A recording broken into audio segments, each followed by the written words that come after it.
Eleanor Winters, Duchess of Alderley, did not drop the invoice. She did not ask the footman to repeat himself. She did not sit down, though there was a chair 3 feet behind her, and her knees had gone quietly to water. She read the paper a second time, because the first reading had surely been a mistake of ink, and the second time the numbers stood exactly where they had stood before, £400, her quarterly allowance, drawn against her name and delivered in full to a modiste on Bond Street, itemised against 6 gowns, 2 cloaks, and a set of pearl-trimmed slippers, all consigned to a Mrs. Sophia Renshaw, of Shalcott Street. Eleanor folded the invoice in half, then in half again, with the particular care of a woman handling something that might otherwise cut her, and set it on the hall table with both hands flat, as though she were pressing down a lid.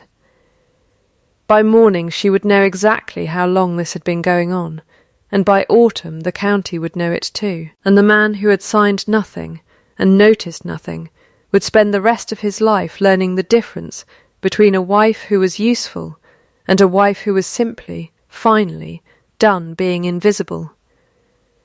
The spring of 1815 had come to Alderley the way it always did, indifferent to the households it moved through, waking the orchards and the tenant disputes in the same careless breath.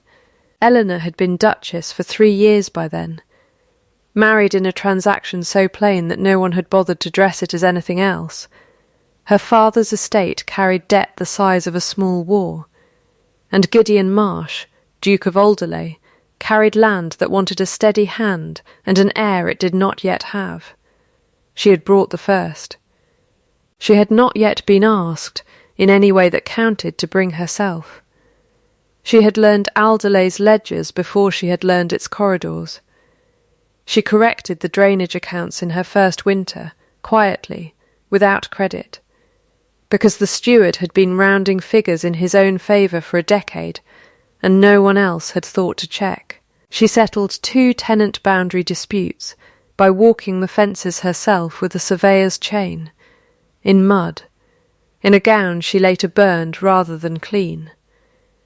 She wrote every letter of condolence, every letter of congratulation, every letter that kept the Marsh name warm in a county that had never much liked the cold father who preceded Gideon. None of it was seen, because all of it worked, and the particular tragedy of competent women is that their success looks, from a distance, exactly like nothing happening at all. Gideon Marsh she had married a stranger, and remained married to one. He was not unkind. He was not cruel in the way the county sometimes murmured cruelty into unhappy marriages, with raised hands or raised voices. He was simply absent in the particular way of a man standing in a room with the door shut behind his own eyes. He gave her a household to run, an allowance to spend as she wished, and nothing else, no confidences, no evenings, no question that reached past the state of the harvest. She had stopped, somewhere in the 2nd year, waiting for the door to open. She had not stopped noticing that it stayed shut. There was, at the edge of the county's polite conversation, a name that surfaced and submerged like a stone in a slow river. Mrs. Sophia Renshaw, a widow of good bearing and thinner means, who had known Gideon before Eleanor had known anyone at all, and who had never quite left the margins of his life the way a settled man's old attachments are supposed to. Eleanor had heard the name perhaps a dozen times in 3 years, always sideways, always followed by someone changing the subject with the particular haste of people protecting a secret they are not sure is theirs to keep. She had not gone looking for proof. Proof had come looking for her, delivered by a footman who had simply read the direction on the outside of the parcel and assumed, reasonably, that anything billed to her Grace's account belonged in her Grace's hands. It arrived on the afternoon of the Alderley Harvest Assembly, 6 hours before she was required to stand at her husband's side and receive the whole county with a face that gave nothing away, which was, she thought, folding the invoice a third time before she finally put it in her writing desk and turned the key, going to be very much easier than anyone in this house currently believed. The assembly hall at Alderley had been dressed in the ordinary manner of harvest nights, greenery along the mantels, the long tables cleared for dancing, candles enough to make every face in the county look forgiving.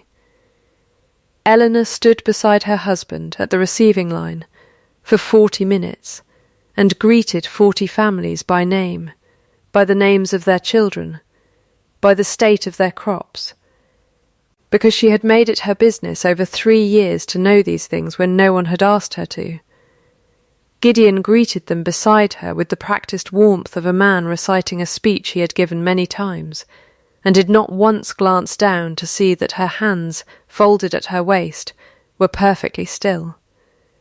Mrs. Sophia Renshaw arrived at 8 o'clock, on the arm of her brother, in a gown of deep blue silk with pearl-trimmed slippers showing beneath the hem, and Eleanor recognised the gown before she recognised the woman wearing it, because she had read its price that afternoon in her own hand's careful arithmetic.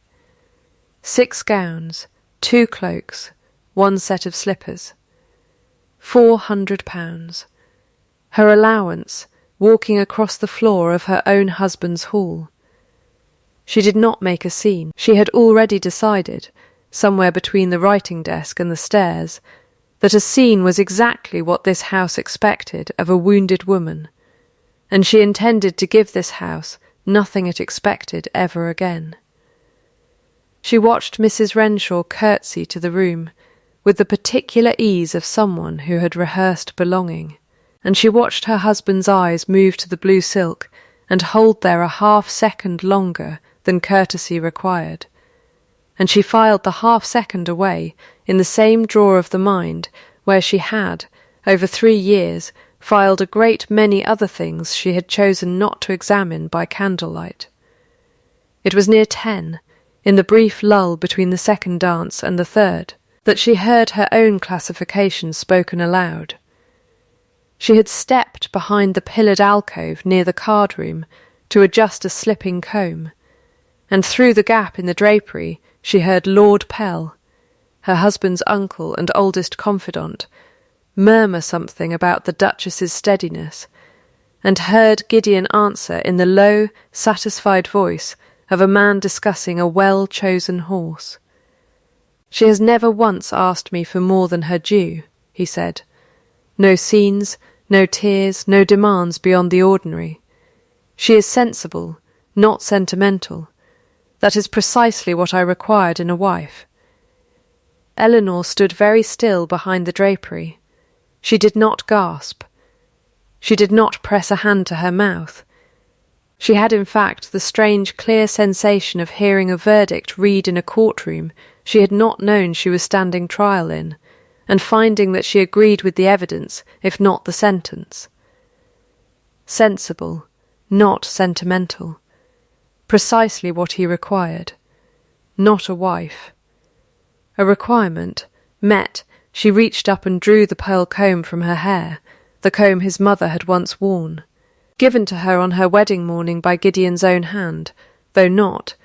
She understood now with sudden and complete clarity, with any warmth attached to the giving, only the discharge of an obligation, the way one hands over a key to a house one does not intend to live in.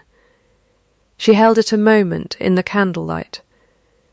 Then she set it down on the narrow table beside the alcove, with both hands, gently, the way a person sets down something they intend never to need again, in quite the same way. She did not weep. She did not seek out her husband to demand an accounting. She went instead to find her aunt, Prudence Coulter, who had come up from Somerset for the assembly, and who was, at that moment, eating cake with the frank satisfaction of a woman who had never once in her life required anyone's approval to enjoy herself. "You've gone the colour of good linen," Prudence said, not looking up from her plate. Sit, I am not going to sit, Eleanor said. I am going to count, and then I am going to work. Count what? Minutes. Eleanor drew out the small ivory-cased watch she kept always in her sleeve, the one her mother had left her along with a great many maxims and very little money. I am allowing myself 20 minutes to feel whatever this is. After that it goes in the drawer, and I do not open the drawer again until I have use for what's in it. Prudence set down her fork. Your mother used to do that. My mother, Eleanor said, used to say a ledger doesn't lie. But people do, so keep both. She looked once, briefly, across the hall, to where her husband stood laughing at something Lord Pell had said, entirely unaware that the ground beneath his marriage had just shifted a foot to the left. I intend to keep both, Aunt, starting tonight. She used her 20 minutes standing at the window of the small retiring room, watching the last light go out of the west field. And when the watch's hand reached its mark, she closed it, with a small, definite click, the way one closes a door on a room no longer needed, and went back into the hall with her spine straight and her face composed, and not one single tear anywhere upon it. £400 had bought Sophia Renshaw 6 gowns.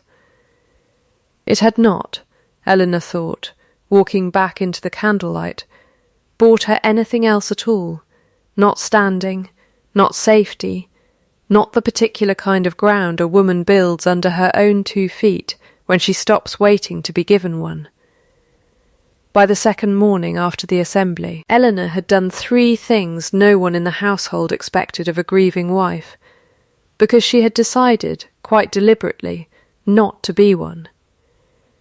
She had written to her father's old solicitor, Mr. Bexley, requesting a private meeting regarding the disposition of her marriage settlement, the money that was, by law and by the particular clause her father had insisted upon before the wedding, entirely her own to direct. She had gone through the estate office's disbursement book, page by page, in the hour before the steward, Mr. Halloway, arrived for the day, and she had begun, in a plain hand in a plain notebook she kept in her own writing desk, a list. The list began simply, £400, quarter-ending Lady Day, paid to Bond Street, consigned Mrs. S. Renshaw. Beneath it she wrote the date of the previous quarter, and beneath that the quarter before, working backward through 18 months of the estate's disbursement records until the pattern stopped looking like an accident and started looking like an architecture. The allowance had never once, in that year and a half, reached her own hands in full. Small sums had come to her, enough that she had never thought to question it. A woman with a full household to run rarely counts her own pin money as carefully as she counts the tenants', while the larger portion had been drawn, quarter after quarter, against an authorization she had never signed, to an address she had never visited, for goods she had never worn. She did not confront Mr. Halloway directly.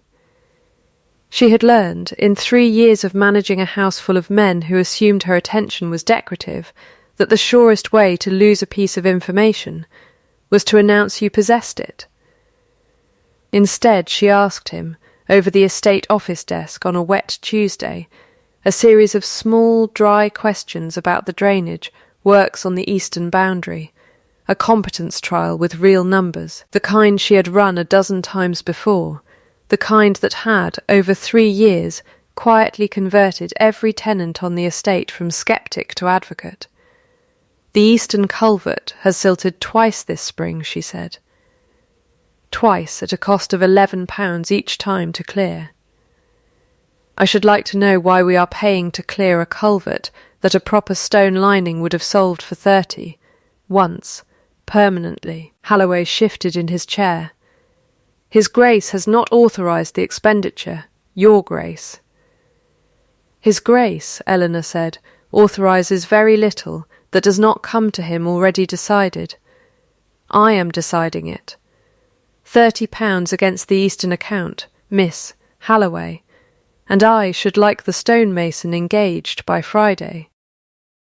He did engage the mason by Friday, because he had learned, over the preceding 18 months, that the Duchess's small dry questions had an uncomfortable habit of being followed by accounts that balanced better than they had before she asked them.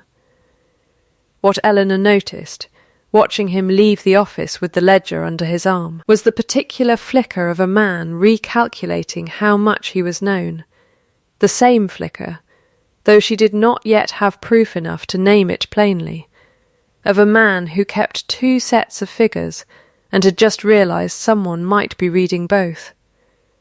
Word of the culvert, and of the harvest accounts she had reorganised the autumn before, and of the fair wage she had quietly insisted be paid to the hedgers when Halloway had tried to shave a shilling from each man's week, moved through the tenant cottages the way water moves downhill, finding every low place and filling it. By midsummer, the farmers who had once tipped their hats to the Duchess out of obligation were tipping them out of something closer to loyalty, and a loyalty like that, Eleanor understood, was worth a great deal more to a woman building a case than any allowance could be. Gideon noticed her before he understood what he was noticing.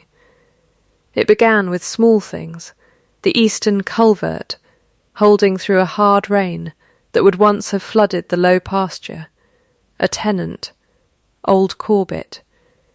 Thanking him at the gate for a kindness Gideon had not personally extended, and had to work out, walking home, was in fact his wife's doing entirely. He began watching her across the dinner table with the particular stillness of a man doing arithmetic he dislikes, adding up 3 years of a woman he had married for convenience, and finding the sum did not match the ledger entry he had filed her under.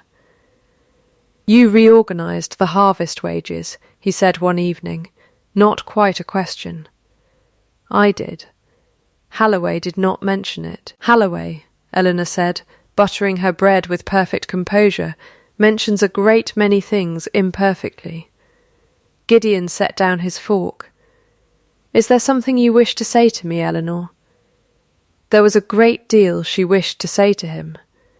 She had, at that point, 6 weeks of careful arithmetic sitting in a locked drawer, and a comb still resting untouched on the alcove table where a housemaid had. Out of confusion, left it rather than return it to a duchess who had made her intentions plain by walking away from it. But 6 weeks of arithmetic was not yet a case, and a case, her mother's voice reminded her, is not built from suspicion. It is built from paper. "Nothing," she said, "that isn't already in the accounts, if a person cares to read them." He looked at her a long moment, the almost smile, she would think later, the first rung of a ladder neither of them yet knew they were climbing, and said nothing further, and the silence between them that evening was, for the first time in 3 years, not entirely empty. The truth of Gideon Marsh's coldness surfaced not from him, but from his sister, Lady Charlotte, 4 years his junior, and married the previous spring to a baronet 2 counties over, came to stay at Alderley in high summer, and found Eleanor in the estate office at 10 in the evening, adding a column of figures by candlelight, with the grim patience of a woman who intended to finish before she slept. "You work like our mother used to," Charlotte said, settling into the chair opposite without being asked, which Eleanor had come to recognise as the particular courtesy of people who liked you enough not to require permission. "I never met your mother." No one did, in the end. That's rather the point. Charlotte turned a paperweight over in her hands, not quite looking at Eleanor. "Our father sent her away when Gideon was 12. There was an accusation, infidelity, though I have never in my life seen a shred of proof of it. Only a man who wanted an excuse, and a wife too proud to defend herself against one. Uncle Pell raised Gideon after that. taught him that a man who lets a woman close enough to matter is a man handing her the knife. Keep the wife for the land, he used to say. Keep the rest of yourself elsewhere, where it's safer. Charlotte set the paperweight down. I don't say it to excuse him, Eleanor. I say it because I don't think he has ever once, in 3 years, understood that what he was taught to call safety, you might reasonably call being left in the cold. Eleanor was quiet for a moment, not because she was unmoved, but because she was recalculating, the way she recalculated a column that had returned an unexpected sum. Explained was not excused. She intended to hold that distinction the way she held every other piece of evidence, carefully, and for later use. Holloway's countermove came in August, in the form of a note delivered to Eleanor's own hand, unsigned, warning her in a cramped, careful script that certain persons in the county would find it distressing to learn how closely the Duchess had lately been examining accounts that were, properly, none of a wife's concern. Eleanor read it twice, then added it, dated and folded, to the growing collection in her locked drawer. Fear, she noted in her private list beside the entry, is not the same as innocence. A man who has done nothing wrong does not warn a woman off his ledgers. The county, meanwhile, had begun, quietly, the way these things always begin, to speak of the Duchess of Alderley with a different weight than it once had. Not pity any longer, something closer to attention. The midpoint came, as these things so often do, without any trumpet to announce it, only a locked door, opened on an ordinary Tuesday in September. Gideon had never once, in 3 years, invited Eleanor into his study. It was the one room at Alderley that remained entirely his, kept as his father had kept it, heavy with old ledgers and older silences, and Eleanor had long since stopped wondering what was behind its door, because wondering had never once been rewarded. So when he opened it himself, that afternoon, and stood in the frame with his hand still on the latch, and said, "Will you come in?" she understood at once that something in the house had shifted its weight. He had, on the desk, a small rosewood box she had never seen.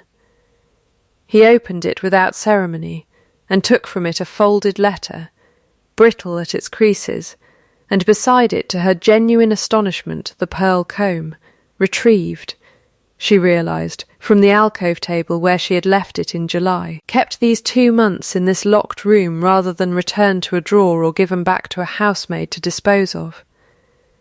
"This was my mother's," he said of the comb, though she had known that much already. "She gave it to my father's mother before she left. It came to me. I gave it to you the morning we married because it was expected, and because I did not know then what else a comb was for." He set it on the desk between them.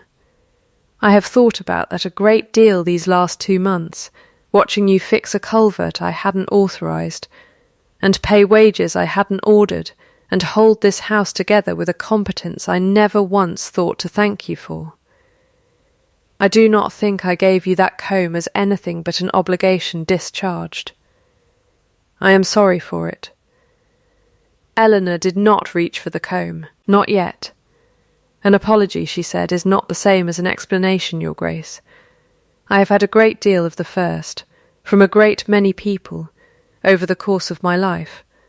I find I require the second, considerably more." He was quiet a moment, started to speak, stopped, started again. "My father sent my mother away on an accusation I have never been able to prove or disprove, and my uncle raised me on the doctrine that a man who lets his wife close enough to wound him has failed at the one duty that matters. I have spent 3 years applying that doctrine to you without once asking whether it was true, or only convenient." He looked at her directly, which he did rarely enough that she noted it. I called you sensible instead of sentimental at the harvest assembly. I did not know you'd heard it. I have thought of little else since Charlotte told me you had. So he knew. Eleanor felt something in her chest settle, not soften, settle, the way a scale settles once both sides have finally been weighed. Then you know, she said, that I have also been counting rather more than culverts this summer. Halloway and Mrs. Renshaw's gowns, paid from an allowance you never once checked was reaching me. She let that sit in the room a moment, watching it land. I do not ask you to explain her to me tonight, Gideon. I ask you to show me, over time, that the man standing in this doorway is not the man who let his own house run for 3 years without once looking inside it. Not tonight. Not with words. Show me. All right, he said. All right, then. And for the first time in 3 years, it felt to Eleanor less like a truce and more like the opening line of a treaty both of them intended to keep. She left the comb on the desk. Not a refusal, an instruction. When he was ready to give it to her as something other than an obligation, he could bring it to her himself. The document that broke the case open was not one Eleanor found. It was one Simon Waite brought to her, unbidden, on a rainy Thursday at the estate office door, a thin, earnest young man of 19, who had clerked for the Bond Street Modest for 2 years, and had travelled, at his own expense, the better part of a day to place a folded ledger page in the Duchess's hands. I kept a copy, he said, twisting his cap, of the letter that came with the first order, Your Grace. It didn't sit right with me, the wording of it, and I've regretted a great many things in this trade, but never yet kept my mouth shut about a wrong done to a lady who never did me one. The letter, in Halloway's cramped, careful hand, instructed the modiste to bill all future orders for a Mrs. Renshaw against the Duchess of Alderley's quarterly account, citing an economy measure approved, it claimed, by His Grace's own authority, and bore, at its foot, an initial that was not. On close examination, beside 3 years of Gideon's actual correspondence that Eleanor retrieved from her own writing desk that same evening, quite his hand at all. Close, careful, not his. She brought it to Mr. Bexley the following week, along with 18 months of disbursement figures and the anonymous warning note from August, and watched the old solicitor read them twice, with the flat, procedural attention of a man who had spent 40 years finding the truth in other people's paper. "This is forgery, Your Grace," he said, "and embezzlement beneath it, unless I very much miss my guess. A man does not risk his position over another man's mistress out of simple loyalty. Someone has been paying Mr. Halloway to keep this arrangement quiet, and I would wager a good sum it is not His Grace. It was Mrs. Renshaw herself, cornered by her own thinning finances, who had first offered Halloway a cut of her dressmaker's credit in exchange for his silence about a small matter of tenant funds he had been shaving for years. A debt of convenience that had grown, over 18 months, into a debt of necessity, until Halloway needed Eleanor's allowance flowing quietly into Renshaw's accounts almost as badly as Renshaw needed the gowns. The counterpunch, when it came from Renshaw directly, a sworn letter delivered to 3 of the county's most prominent hostesses, alleging that the Duchess of Alderley had for months been embezzling from her own husband's estate to fund a private scheme, and would shortly be exposed for it. Eleanor read the letter Prudence brought her with the particular composure that had by now become the county's quiet legend. "She has accused me," she said, "of doing precisely what she has been doing to me. That is either very stupid or very brave, Aunt, and I have not yet decided which. Does it matter? Not in the slightest." Eleanor folded the letter and added it to the drawer. It only means she has made her own case for me, in her own hand, and saved me the trouble of writing it. The harvest hearing had been called, that October, for an ordinary purpose, the annual reckoning of the estate's accounts before the tenant council and the county's principal families, a tradition older than the house itself. Eleanor had asked Gideon, 3 days prior, to let her stand at the table herself, and he had said only, "It is yours to run." Run it, which was, for a man raised to keep his wife at the edge of every important room, very nearly a declaration. The hall was full by 4 o'clock, tenants along the back benches, the county families in the chairs before them, Mistress. Bexley at the side table, with his papers arranged in the neat, patient stacks of a man who has done this before, and expects to be believed. Mrs. Renshaw sat near the front, in blue silk again, her composure a fraction too bright, the way ice looks brightest just before it gives. Eleanor rose when the steward's accounts were called, and did not raise her voice, because she had learned long ago that a raised voice invites an audience to doubt you, while a level one invites them to lean in. Before Mr. Halloway presents the Eastern account, she said, "I should like the council to examine 3 documents." She laid them on the table one at a time. Unhurried, the first, the disbursement record of my own quarterly allowance for the past 6 quarters. The second, a letter in Mr. Halloway's hand, authorising payment of that allowance to a Bond Street modiste on behalf of Mrs. Sophia Renshaw, under a signature purporting to be my husband's. The third, a sample of my husband's true hand, for comparison. A stillness moved through the hall, the particular stillness of a room recalculating everything it thought it knew. "That is a forgery," Halloway said too quickly, from his seat near the wall. I acted under standing instruction. "Whose instruction, Mr. Halloway?"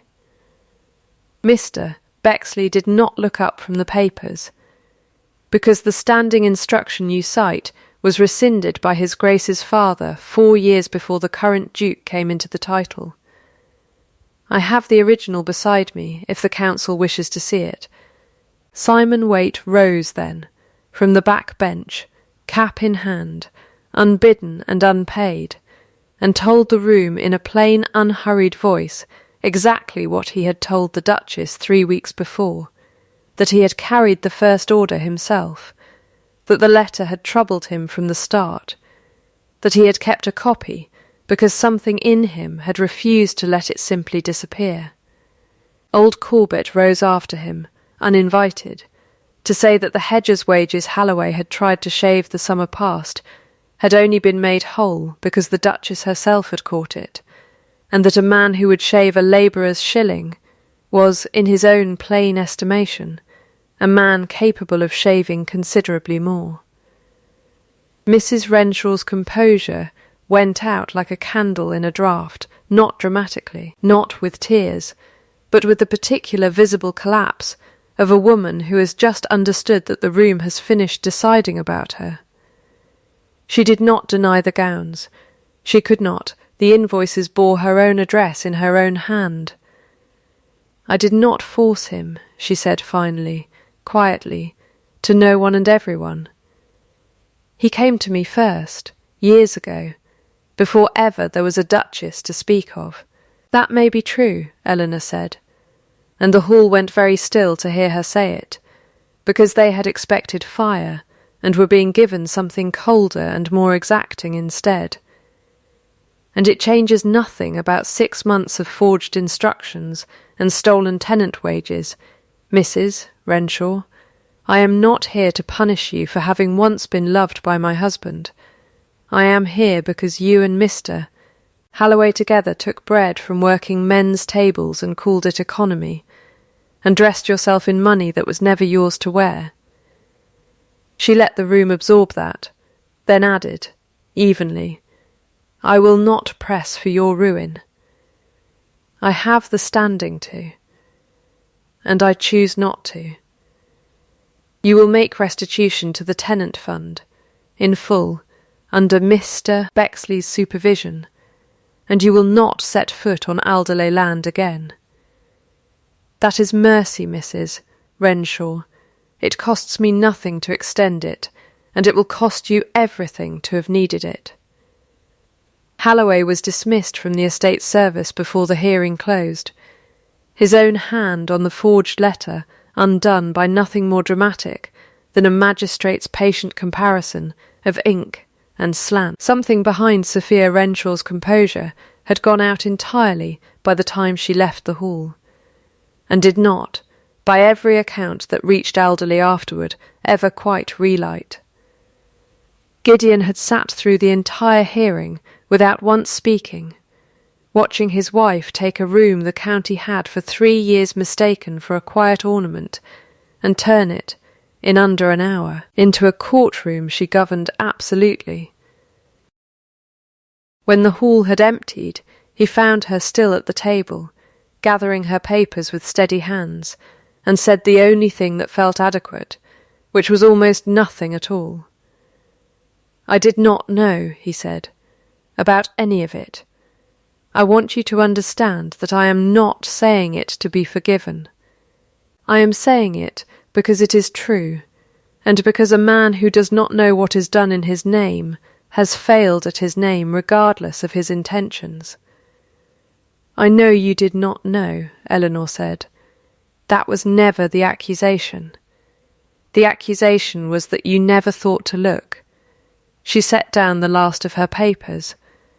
You called me sensible once, not sentimental, precisely what you required. She let the silence hold a moment, watching him absorb the echo of his own words return to him. I am not sensible, Gideon. I have simply never had the luxury of being anything else in this house. If you want a wife instead of a requirement, you will have to earn one, the same way I have spent 3 years earning this county's regard, slowly and in the open, and without expecting applause for it. Then tell me your terms, he said. Plainly, I will not pretend to guess them and fail. She told him that her authority over the estate's accounts, once assumed by necessity, would remain hers by right, not by his sufferance, that the fair wage she had instituted for the tenants would never again be a matter for a steward's discretion, that her name would be spoken in this house and this county as something more than sensible, that whatever remained between him and his own history, his mother, his uncle's doctrine, the cold room he had been raised to call safety, was his to unmake, and she would not do that work for him, though she would stand nearby while he did it. All right, he said. All right, then. Lord Pell came to Alderley a fortnight later, at Gideon's own request, and offered Eleanor the single apology of the season that mattered most, not for the doctrine itself, which he still half believed, but for having taught a boy that love was a liability rather than a discipline, and for having, by his own admission, never once corrected the lesson once the boy became a man capable of choosing otherwise. Eleanor accepted it with the same composure she extended to everyone, and did not pretend it undid 3 years, because it did not, and pretending otherwise would only have cheapened the ledger she had kept so carefully. What followed was not a single grand gesture, but a great many small ones, and Eleanor, true to the discipline that had carried her this far, counted them the way she counted everything else. Gideon began coming to the estate office in the evenings, not to oversee her, but to sit across from her with his own correspondence while she worked, the two of them silent, together, in a way that had, over 3 years, never once been available to them. He moved his chair, one evening in November, from its accustomed place across the room to the one beside her desk, and said nothing about it, and she said nothing about it either, though she noted it, precisely the way she noted every accumulating thing that meant nothing alone and everything together. He began pouring her tea before she asked for it, correctly, the way she took it, which meant he had at some point begun watching closely enough to know. There was one relapse, in December, when a tenant dispute arose over a boundary hedge, and Gideon, out of 3 years' habit, settled it alone with the tenant before thinking to consult her. A small thing, an old reflex, not malice. Eleanor named it plainly that evening, without heat. You decided that without me. It is a small matter, and you decided it well, but it is precisely the habit I asked you to break. He did not argue. He apologized, and the following week brought her a second, larger dispute over drainage rights and set it before her first, waiting, visibly, for her judgment before he offered his own. Proof, she thought, watching him wait, that the correction had taken. He gave her the pearl comb again in January, not across a desk this time, but with his own hands, in her hair, before a dinner neither of them particularly wanted to attend, and said only, not an obligation, this time, and she felt, for the first time in 4 years, something in her chest unclench, that she had stopped expecting to unclench at all. It was in February, by the fire in the room that had once been only his, and was now, without either of them quite marking the moment it happened, simply theirs, that he said the thing he had been circling for months. "I would choose you," he said. "Not because the estate requires it, not because it is sensible, though God knows it is that too. I have been choosing you, I think, since the culvert, and every day since, and I expect to go on choosing you for the rest of however long you'll permit me the privilege of it." He paused. "I did not know, until I nearly lost the chance to say it, that a man could choose a thing daily, and have it still feel like the first time each morning." Eleanor did not answer immediately. She thought of her mother, and of ledgers, and of the 20 minutes she had once allowed herself in a retiring room, with a watch pressed into her palm. Then she said, simply, "All right," and when he laughed, a short, startled, entirely undignified sound, the first true laugh she had drawn from him in 4 years of marriage, she found she was laughing too, and that it did not feel, for once, like something she had built. It felt like something that had simply, finally, arrived, 2 years past, and Alderley in that time became a house the county spoke of differently than it once had.